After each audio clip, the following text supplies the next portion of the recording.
De noite irei, de noite,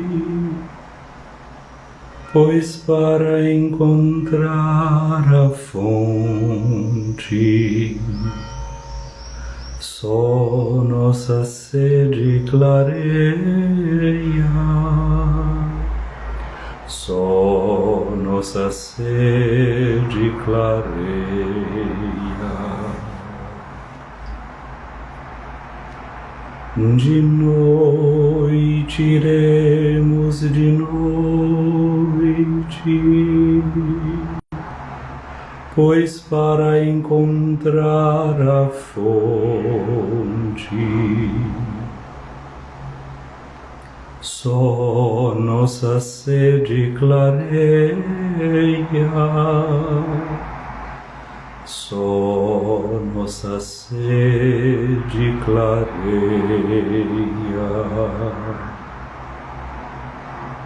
De noite iremos, de noite, pois para encontrar a fonte, só nossa sede clareia,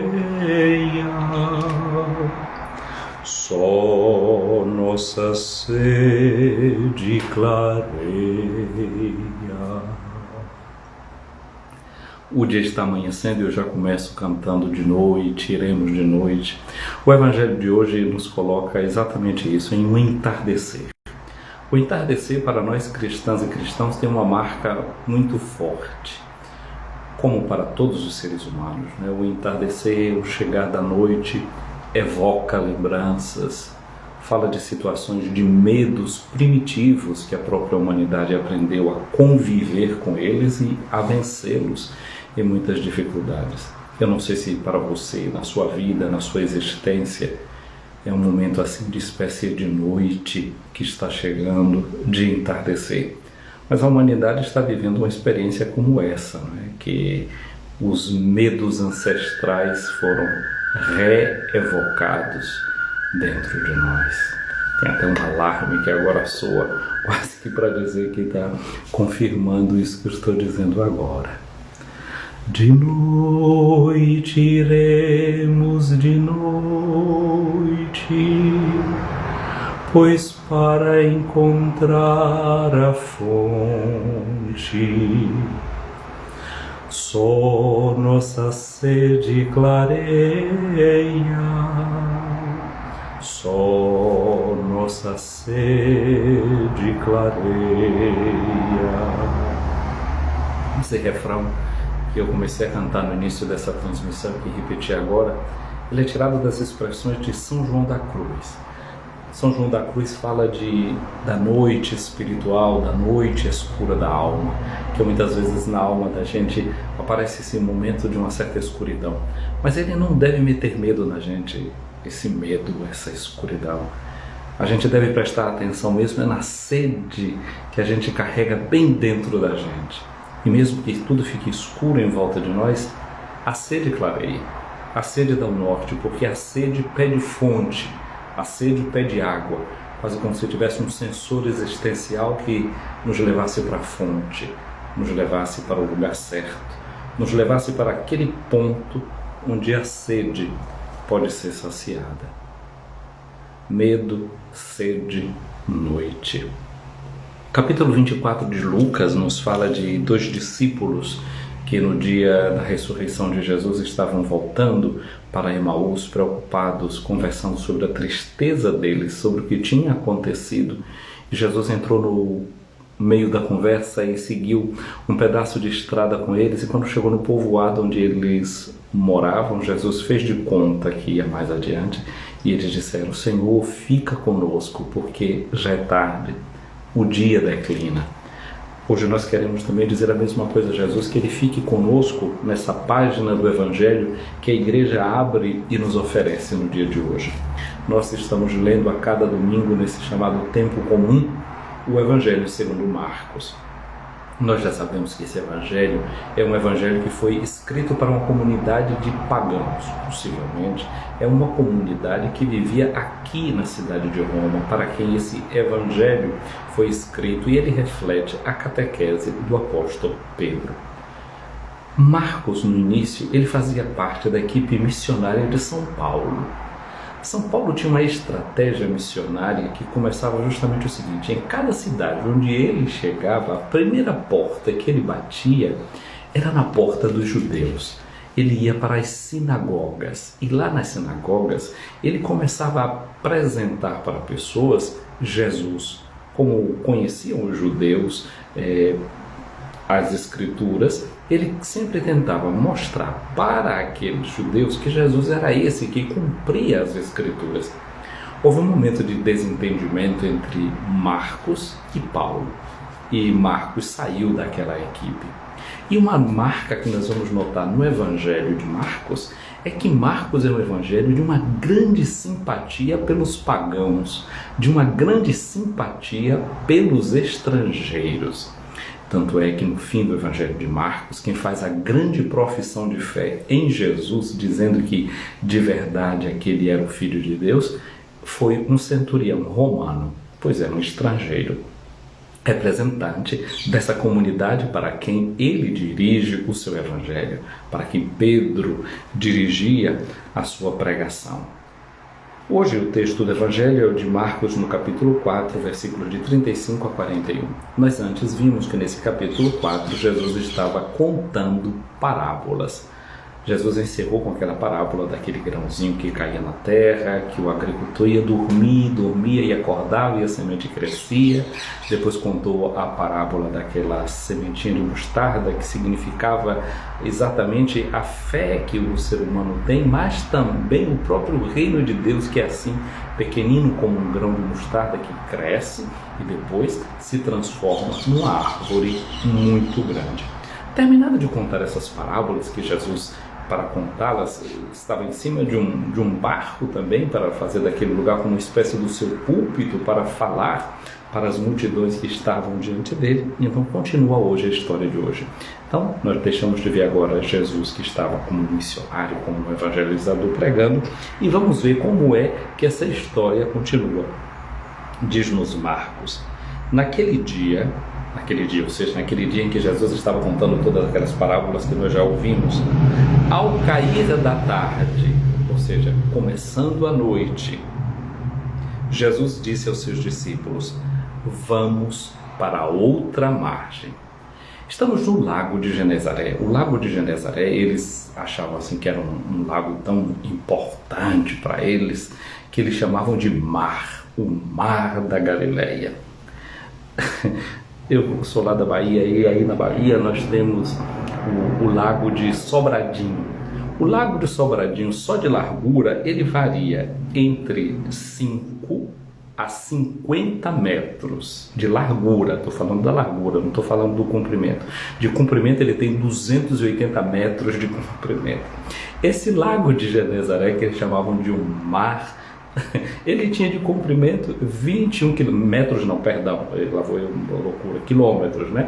Ele tinha de comprimento 21 quilômetros. Só a largura do nosso lago de Sobradinho dobrava aí a quantidade de metros que esse daí tem de comprimento. De largura, o lago de Genezaré falam de 11 quilômetros de largura. Então é um lago que é grande para eles, mas não pensamos que era esse lago assim, né? Eles estão ali.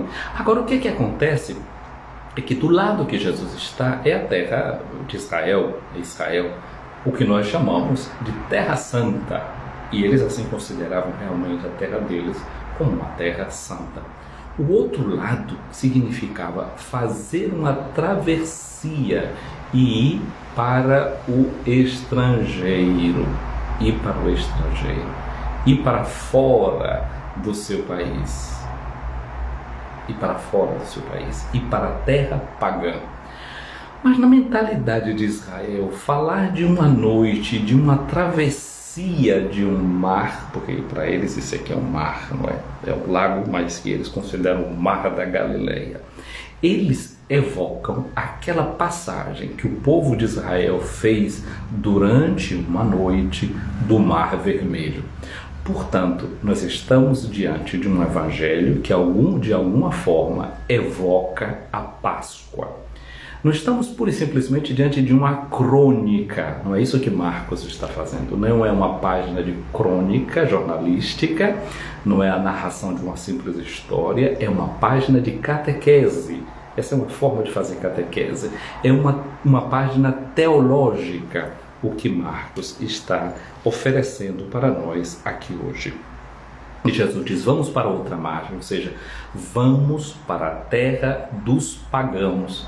Então Jesus aqui já está mostrando a sua dimensão missionária e como a humanidade e a sua comunidade deve ser uma comunidade missionária que se abre para outros povos. Eles estão aqui com Jesus, eles despediram a multidão e levaram Jesus consigo, assim como ele estava na barca. Esse assim como ele estava, soa um pouco estranho para nós. Talvez pudesse ser traduzido também assim, vamos para outra margem, é a palavra de Jesus. Eles despediram a multidão e levaram Jesus consigo, estando ele na barca. Ou seja, já que Jesus estava na barca, eles levaram Jesus consigo. A barca é uma imagem da comunidade. Vejam que nas igrejas, aquele lugar onde o povo fica, não é? Em cima, onde fica o altar e onde ficam os padres, aquilo é chamado de presbitério, o lugar onde fica o presbítero, os presbíteros que estejam participando de uma concelebração. E no lugar onde o povo fica, aquilo classicamente é chamado de a nave da igreja. Então o povo fica na nave. Não é? A igreja é a nave e aquele lugar da frente é a popa, onde está o timoneiro, aquele que vai levando a barca para o seu destino. E o timoneiro, não pensemos que é o padre, o timoneiro é Jesus, né, que é do presbitério, que é pronunciada a palavra de Deus, se fazem as leituras, é do presbitério onde está o altar, que Jesus se faz o pão, o alimento para nós. Então é Jesus que conduz a nave, ele é o timoneiro que vai sangrando os mares, conduzindo a barca que é dele no mar do tempo e da história. Então a nave, a barca, não traz essa lembrança conosco aqui da própria comunidade cristã. E aqui diz-nos Marcos, havia ainda outras barcas com ele, por ali havia outras barcas. Diz o texto, mas aqui talvez voltar um passo atrás. Naquele tempo, tendo chegado a noite, não é que existissem grandes faróis para poder iluminar.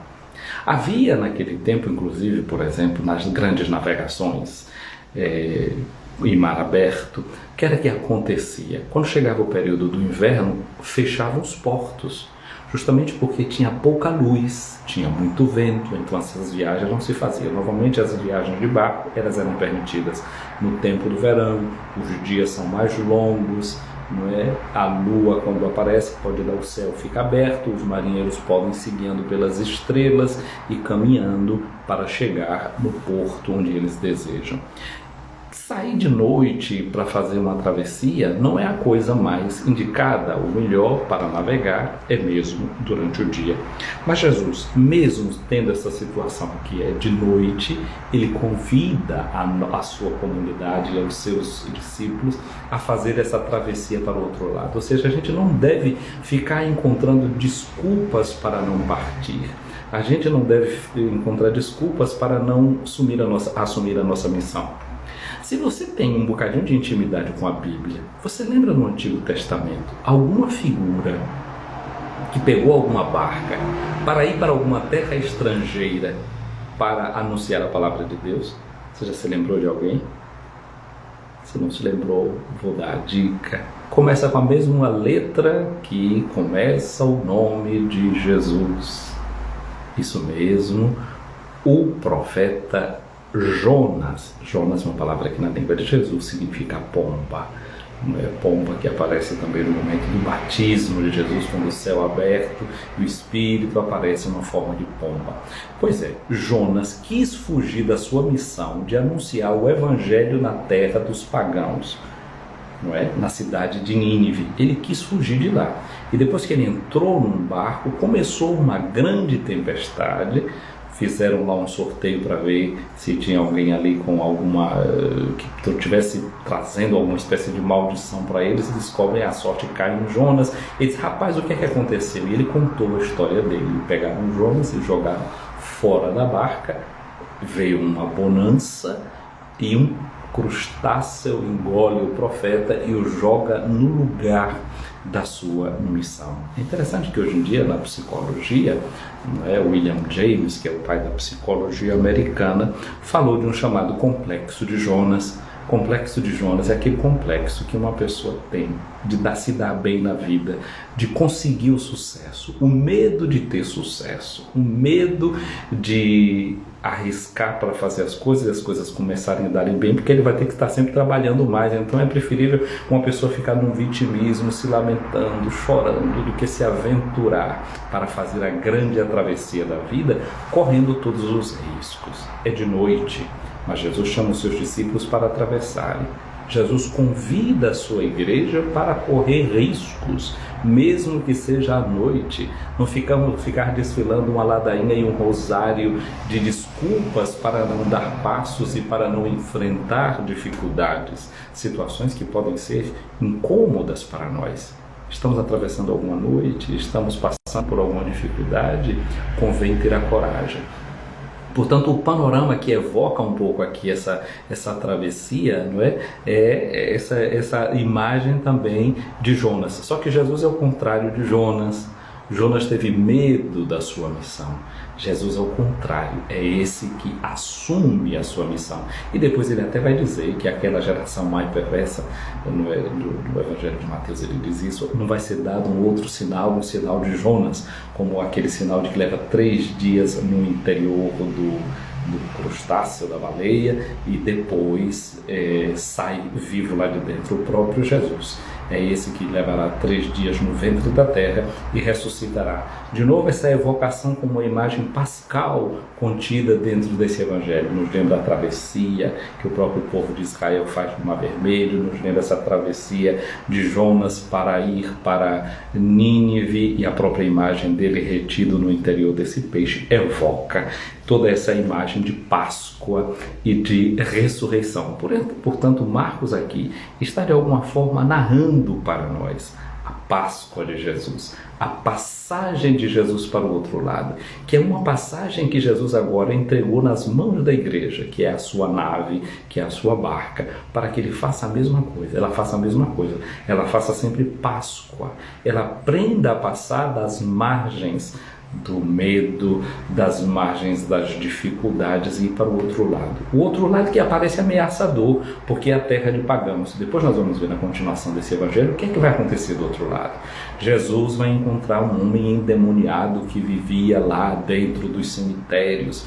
Depois ele vai expulsar de dentro desse homem toda uma legião de demônios que vai tomar posse de um monte de porcos que vão se atirar todos dentro do mar. O que nos espera do outro lado? Já estou dando spoiler aqui, sobre a história, mas pega o Evangelho de Marcos em sua mão e leia como é que essa história continua. Se você puder, leia o Evangelho numa sentada só. Você vai gostar. É uma maravilha. Então, eles despediram as multidões, havia outras barcas com eles, e aqui diz o texto, começou a soprar uma ventania muito forte e as ondas se lançavam dentro da barca, de modo que a barca já começava a se encher. Essas barcas do tempo de Jesus, como eram essas barcas? Eram grandes navios? Não.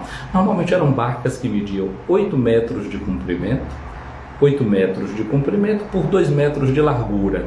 Então não era assim um mundaréu de barca, era uma barca assim, relativamente pequena, e 13 pessoas dentro daquela barca. 13 pessoas dentro daquela barca. Diz que Jesus estava na parte de trás, dormindo sobre um travesseiro. Travesseiro significa o lugar onde pousa a cabeça, kefaleion, que é face.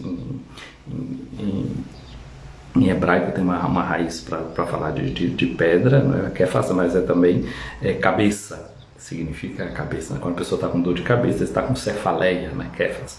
Então o lugar onde ele apoiava a sua cabeça, aquele que é a cabeça da igreja estava ali. Parece que ele está dormindo. Olha o evangelho da semana passada que diz que o reino de Deus é semelhante a um homem que joga a semente na terra. Esteja ele acordado, dormindo, a semente está crescendo. Jesus é esse que humanamente ele sabe dormir e sabe acordar. Ele sabe dormir. O Salmo 127 diz: por que vocês se preocupam com tanta coisa? Aos seus amados Deus concede o pão enquanto dorme. É preciso ter essa capacidade também do repouso. Jesus é esse que sabe repousar, é esse que sabe dormir. Mas aqui, para nós, o sono é uma outra imagem. Que falei, no lugar onde ele pousa a cabeça, e Jesus é a cabeça da igreja, aquele que é a cabeça da igreja dorme. Muitas vezes na Bíblia, Jesus, quando vai falar, por exemplo, da morte de Lázaro, ele diz: Lázaro, nosso amigo, dorme.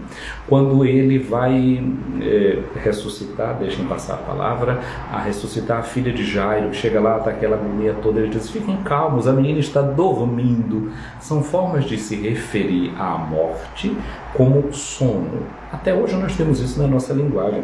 Nós chamamos o lugar onde nós enterramos os nossos mortos de cemitério. Cemitério vem da palavra grega koemesis, que significa sono, dormir. Então, cemitério é uma palavra que significa dormitório. Portanto, nessa palavra que diz aqui, de Jesus que estava dormindo, é uma forma que dentro do Evangelho fala da morte de Jesus, do sono de Jesus. Muitas vezes nós temos a impressão, né, de que estamos seguindo a um Deus que está dormindo. Jesus não é o Deus morto.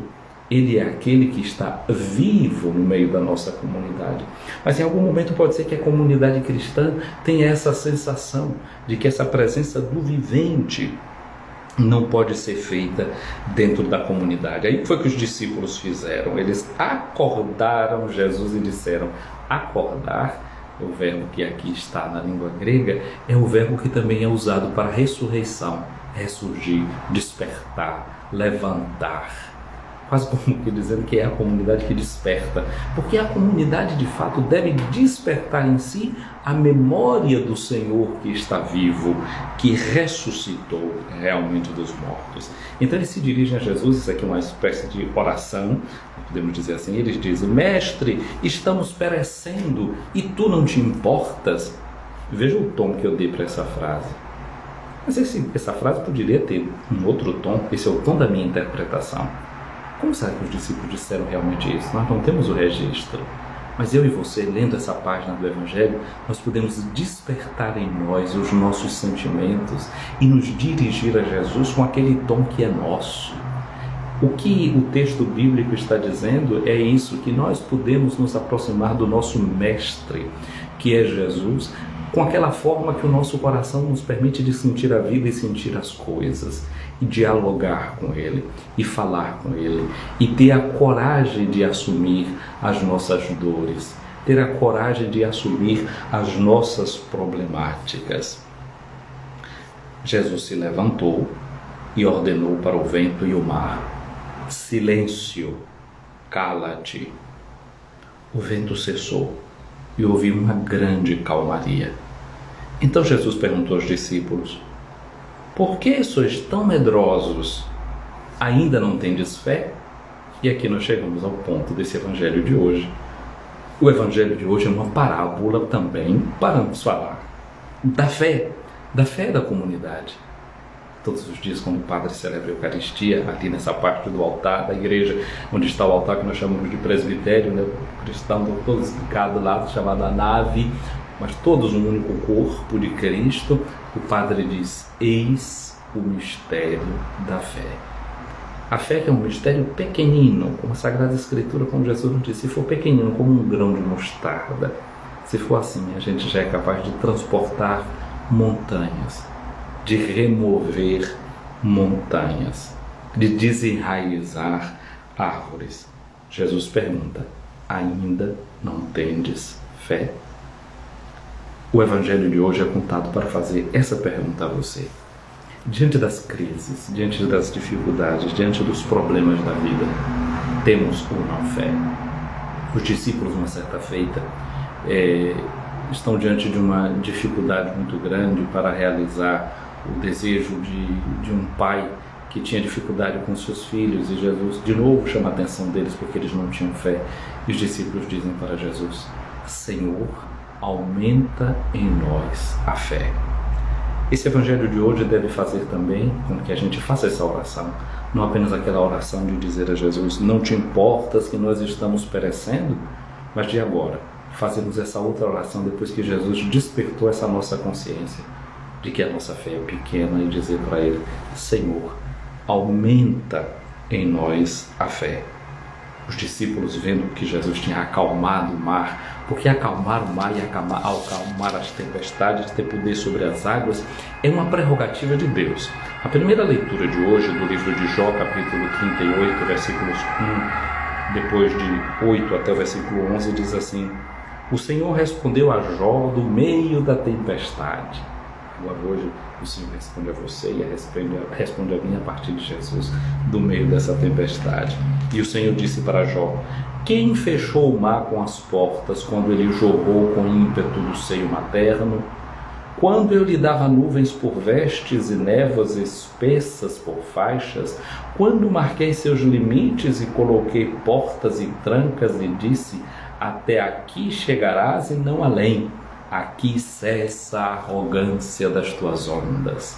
Então, Jó transmite para nós, e é interessante porque do livro de Jó, Jó não é alguém que pertence ao povo de Israel. Jó é um pagão, assim como o profeta Jonas também é mandado para uma comunidade de pagãos. Então, a esses povos também Deus fala. Não é Deus falando aqui para Jó dizendo isso. Deus está dizendo que Ele é aquele que tem o poder sobre o Ele ordenou e levantou-se o furacão, arremessando grandes ondas para o alto. Aos céus subiam e desciam aos abismos. Parece que a nossa conexão falhou aqui um pouco, não sei até onde foi lido, né? Então retomo o salmo.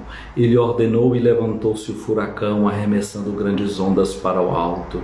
Aos céus subiam e desciam aos abismos, seus corações desfaleciam de pavor. Mas gritaram ao Senhor na aflição, e Ele os libertou daquela angústia. Transformou a tempestade em bonança, e as ondas do oceano se acalmaram. Alegraram-se ao ver o mar tranquilo. Agradeçam ao Senhor por seu amor e por suas maravilhas entre os homens. Então essa palavra de Deus hoje nos conduz a chegar a esse ponto, a olhar para essa palavra do Evangelho de hoje com este olhar estupefato dos discípulos. Né? Quem é este a quem até o vento e o mar obedecem? O Evangelho de Marcos quer nos ajudar a responder essa pergunta. No início já da nossa transmissão eu dizia: quem é que vai responder essa pergunta de quem é Jesus? Hoje nós fazemos mais este passo, agradecendo ao Senhor o dom da fé e agradecendo porque essa fé pequenina como ela pode nos guiar e nos ajudar a nos remeter nas mãos de Jesus como aquele que há o controle sobre as águas. Ele é aquele que se levanta e põe ordem ao mar, a tudo aquilo que é mal em volta de nós. Portanto, a cada dia, quando a gente reza o Pai Nosso, a gente desperta dentro de nós essa presença do Senhor, que é aquele que põe ordem na nossa vida, é aquele que pode acalmar o mar bravio da nossa existência. Que o Senhor hoje nos faça entrar nessa paz que Ele nos traz, que nós tenhamos essa certeza de que Ele é aquele que se interessa por nós, se preocupa com nós, conosco. Os discípulos perguntavam: não te importas que pereçamos? Sim, o Senhor se importa conosco. Ele se importa conosco e nos transporta para aquele lado que Ele quer nos levar. Portanto, a comunidade cristã é essa comunidade que não deve ter medo da sua vocação, não deve ter medo de fazer as suas travessias, porque o Senhor está conosco. Mesmo que o outro lado possa parecer terra de pagãos, terra de gente com tantas dificuldades e nos ameacem pelo desconhecimento, caminhemos na direção sempre dos outros, nessa certeza de que somos acompanhadas e acompanhados com Jesus. E com Ele ao nosso lado, nós realmente não temos nada a temer. Que esse domingo nós o vivamos nessa alegria e nessa certeza. Quero saudar algumas pessoas que estão aqui conosco.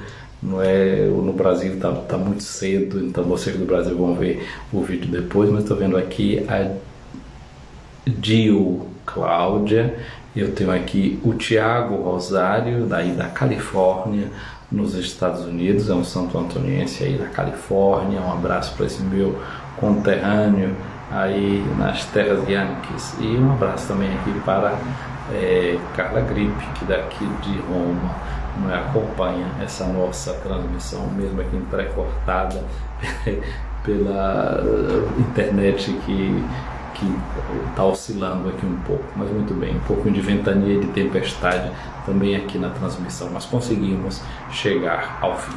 Então, a cada um e a cada um de vocês, o nosso desejo de um domingo abençoado, de um domingo cheio de paz, de um domingo cheio de Deus. E nos lembremos, na barquinha do nosso coração está Jesus.